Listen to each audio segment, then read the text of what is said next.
शिव का राज और ancient city के अंदर ये पोर्टल क्यों इतना ज्यादा स्कैरी माना जाता है और टोटम के पीछे एक ऐसी डार्क स्टोरी है जिसके बारे में आप लिटरली जानते ही नहीं हो। तो ऐसे कई सारे डार्क मिस्ट्रीज के बारे में आज मैं आपको बताने वाला हूँ, तो वीडियो को टिल एंड तक देखते रहना।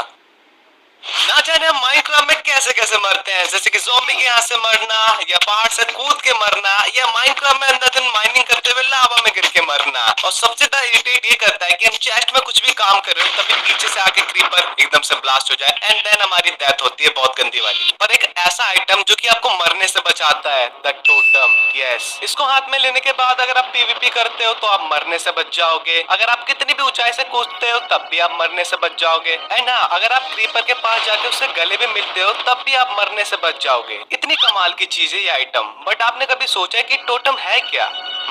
काफी इंटरेस्टिंग है सोचने में। अगर आप टोटम को ध्यान से देखते हो तो इसकी सिमिलरिटी एक विलेजर की शक्ल से मैच करती है। यस, दोनों में काफी ज्यादा सिमिलरिटी है और टोटम ज्यादातर इवोकर ड्रॉप करते हैं जब उनको हम मारते हैं। तो मैं इसके बारे में आपको कुछ डिटेल्स में बताता हूँ। तो टोटम के पीछे एक ऐसी स्टोरी है कि जब भी विलेज पर एक रेड पड़ती है जहाँ पर काफी सारे विलेजर को पकड़ के ले जाते हैं और उनको मेंशन में ले जाकर बंदी बना लेते हैं, जहाँ पर इवोकर उन पे कई सारे एक्सपेरिमेंट करते हैं। देन इवोकर उन विलेजरों की लाइफ इन टोटम के अंदर कैद कर देते हैं और उस टोटम का यूज इवोकर रेड में करते हैं जब वो मरने वाले होते हैं। तो अगली बार अगर आप टोटम यूज कर रहे हो तो आपको एक लाइफ तो मिलती है वापस, लेकिन कोई विलेजर अपनी लाइफ गवाता है। तो आपको क्या लगता है इसके बारे में, मुझे कमेंट में जरूर बताना।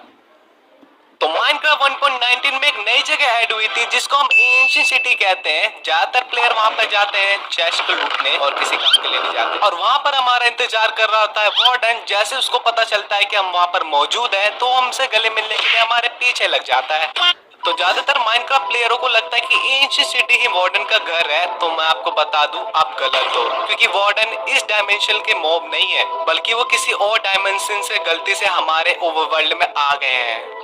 तो ये बात है हमारे माइनक्राफ्ट के समय से बहुत पुरानी, जब एंशिएंट लोग एंशिएंट सिटी को बना रहे थे बस एक एक्सपेरिमेंट के कारण कि माइनक्राफ्ट की धरती के नीचे हम आराम से रह सकते हैं कि नहीं। उन एंशिएंट लोगों ने एंशिएंट सिटी के अंदर कई सारी चीजें बनाई, बट उन्होंने एक ऐसा पोर्टल बना दिया जो कि उनको नहीं बनाना चाहिए था। जैसे उन लोगों ने उस पोर्टल को एक्टिवेट किया तो वो एक ऐसी डायमेंशन में पहुंच गए जहां पर हर जगह सिर्फ वार्डन ही वार्डन थे, और उस पोर्टल से काफी सारे वार्डन हमारे माइनक्राफ्ट के ओवरवर्ल्ड में आ गए और वो पूरे एंशिएंट सिटी के अंदर फैल गए। इससे पहले काफी सारे वार्डन हमारे ओवरवर्ल्ड में आते, उससे पहले उस पोर्टल को डीएक्टिवेट कर दिया। बट काफी सारे वार्डन हमारे एंशिएंट सिटी के अंदर घूम रहे थे और उन वार्डनों ने सारे एंशिएंट लोगों को मार दिया जो कि वहां पर काम कर रहे थे, और तब से एंशिएंट सिटी को ऐसे छोड़ दिया गया और वो अब वार्डन का घर बन गया है। तो माइनक्राफ्ट के हर एक न्यू अपडेट में कई सारे मॉब्स को ऐड किया जाता है, और अभी के न्यू अपडेट में 3 मॉब्स को इंट्रोड्यूस किया गया था जिसमें से हमारा आर्माडिलो जीतता है। पर मैं चाहता था कि क्रैब जीते, नहीं, पर एक ऐसा मॉब जो कि माइनक्राफ्ट के ओल्ड वर्जनों से अभी तक एग्जिस्ट करता है, बट उसको माइनक्राफ्ट ने कभी भी ऑफिशियल तरीके से ऐड नहीं किया, द इल्यूजनर। ये एक ऐसा मॉब है जो कि आपको माइनक्राफ्ट में कहीं देखने को नहीं मिलेगा, बस इसको आप कमांड से स्पॉन कर सकते हो। ये एक ऐसा मॉब है जो कि काफी सारे इल्यूजन बनाता है जिसकी वजह से इसको मारना नेक्स्ट टू इम्पॉसिबल है। बट ये रीजन नहीं है इसको माइनक्राफ्ट में ऐड ना करने का, बल्कि कोई और सा रीजन है जो कि आपको पता नहीं है। जब इसको माइनक्राफ्ट में फर्स्ट टाइम लाया गया था तो ये माइनक्राफ्ट प्लेयरों को दूर से घूरता था और उन प्लेयरों को काफी अजीब अजीब तरीके के इल्यूजन दिखाता था जिनकी वजह से उन प्लेयरों को गेम को क्विट करना पड़ता था।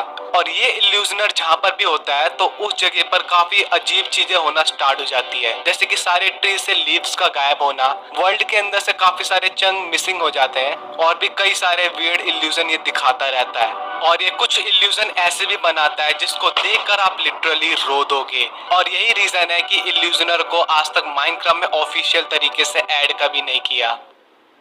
तो माइनक्राफ्ट की सीरीज में हमें कई सारी मछलियां देखने को मिलती है और कभी कभार डॉल्फिन भी देखने को मिलती है, और उसके साथ हमें ड्रोन भी देखने को मिलते हैं। पर आपने कभी सोचा है कि ड्रोन है क्या? क्या ये एक मॉब है या कोई एंटिटी? ज्यादातर लोगों को लगता है कि ड्रोन एक ज़ॉम्बी है जो कि पानी में डूब के ड्रोन में कन्वर्ट हो जाता है, बट आप गलत हो मेरे दोस्त। मैं इसके बारे में आपको कुछ बताता हूँ जो कि आपका लिटरली माइंड ब्लो कर देगा। तो ड्रोन कुछ इस टाइप के स्ट्रक्चर में रहते हैं जिनके अंदर चेस्ट भी हमें मिलती है, और चेस्ट के अंदर हमें कभी कभी ट्रेजर मैप भी मिल जाता है। ये तो कॉमन बात है, बट नहीं।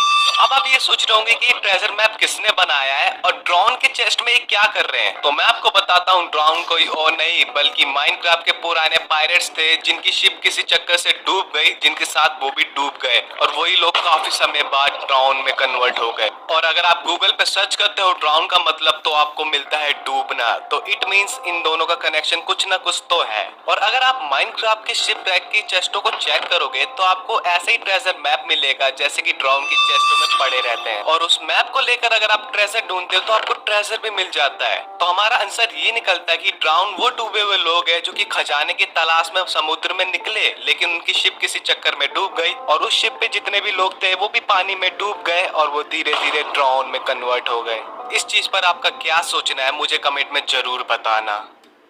तो माइनक्राफ्ट में आपको काफी डिफरेंट टाइप के स्ट्रक्चर देखने को मिलते हैं और इन स्ट्रक्चरों को बनाया है इन एंशिएंट लोगों ने। हाँ भाई, ये लंबी नाक वाले लोगों ने तो बनाया नहीं होगा।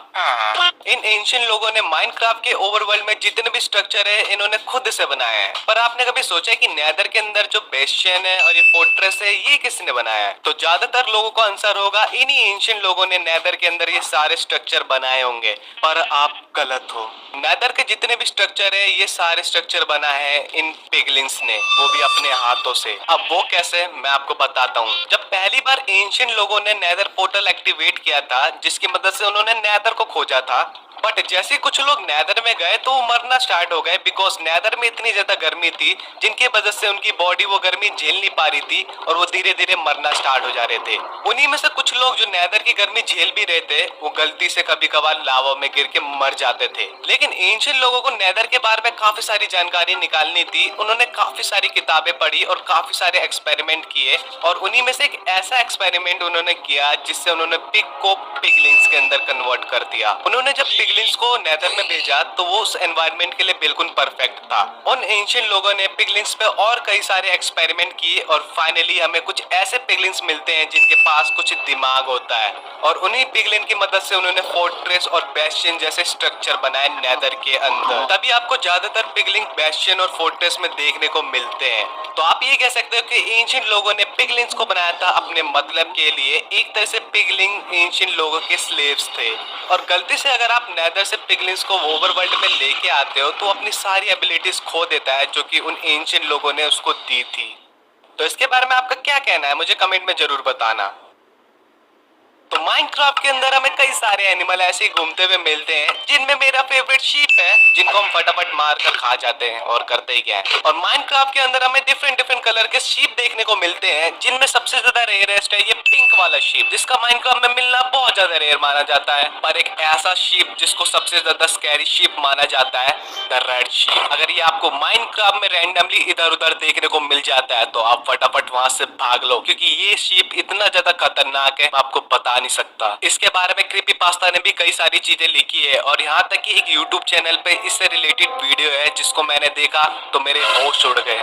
ये शिप आपको रियली माइनक्राफ्ट में कहीं पे भी देखने को मिल जाएगा और ये आपको धीरे धीरे फॉलो करना स्टार्ट कर देगा। अगर आप पीछे मुड़कर इस शिप को देखोगे तो एक नॉर्मली रिएक्ट करेगा बट रियलिटी है कि ये आपका पीछा कर रहा है। और जब तक आपको पता चलेगा कि ये रेड शिप ज्यादा वियर्ड रिएक्ट कर रहा है जब तक ये रेड शिप आप पर अटैक कर आपको मार देगा और आपकी सोल्स को अपने अंदर ले लेगा जिससे ये और भी ज्यादा वियर्ड शिप बन जाता है और इसके पास लिटरली काफी सारी पावर्स आ जाती है और ये दूसरे माइनक्राफ्ट मॉब्स को मारकर उनकी सोल्स को भी कलेक्ट करने लग जाता है। इतना खतरनाक है ये रेड शिप। रेड शिप को एक और नाम दिया गया है द ब्लड शिप। तो अगली बार आप शिप को मारे तो देख के मारना, क्या पता वो रेड शिप हो।